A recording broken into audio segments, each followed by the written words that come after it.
today was the single biggest economic speech of the entire summer, and in a word, it was disappointing. Look, this was an opportunity to get clarity, get insight, get some conviction on what's going to happen on the balance of the year, and we got none of that from Janet Yellen today. That's only the case because we made it the case. Janet Yellen never promised us that she was going to come out and do that. Our expectations were simply too high going into this speech. Look, the market was running into it. Everybody had stars in their eyes, going to pop the champagne corks, and of course, we disappointed because of it. But look, contrast that to what Draghi said. He said, stimulus is on the way, help is on the way, I'm going to rescue everybody. And I think that's yes, he did. Absolutely. Look, they've got big problems in Europe, and he's going to bail them out, and she's going to pull away the punch bowl here. Where would you rather be? You want to be where the punch bowl is, or where they're taking the punch bowl away? He's done a good job of saying he's going to do it. Whether he actually does it is another thing. Like a good European. Gradual is good. Anyone who's building a bond portfolio in this market knows you want gradual rate increase. You want some visibility. You want certainty. What you don't want is a sudden leap in rates. Scott, when you look at this week's data, there was so many bullish economic data points, whether it was jobless claims, leading economic indicators. I mean, across the board, housing data, it was all really strong. But don't you attribute, at least with housing, a lot of those asset prices increase are driven by the Fed. And it's actually made housing less affordable for lower and middle class people. Investors are looking at the high end as almost a place to park capital. It's not even for utility value. And that's actually a safe deposit box. It's like those houses aren't for living. No. Those houses are for trading. And those houses are for flipping.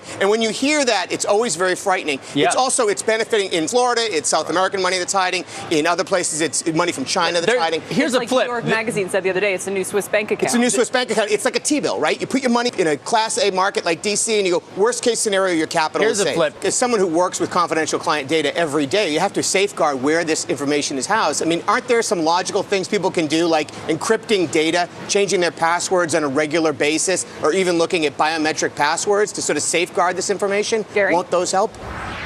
In essence, there are a number of different things you can do. As you mentioned, going to multi-factor authentication is going to be a big step in preventing an attack on this type of application from having some of the more dire effects that it could have.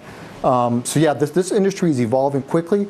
One of the things I saw in the article was that they did this on Android, which arguably Android has been the most exploited mobile operating system because it's been the most open, whereas Windows and iOS have been more controlled, and it's harder to do this in an iOS or Windows mobile phone. Sam, don't lower oil prices really benefit the consumer going into back to school?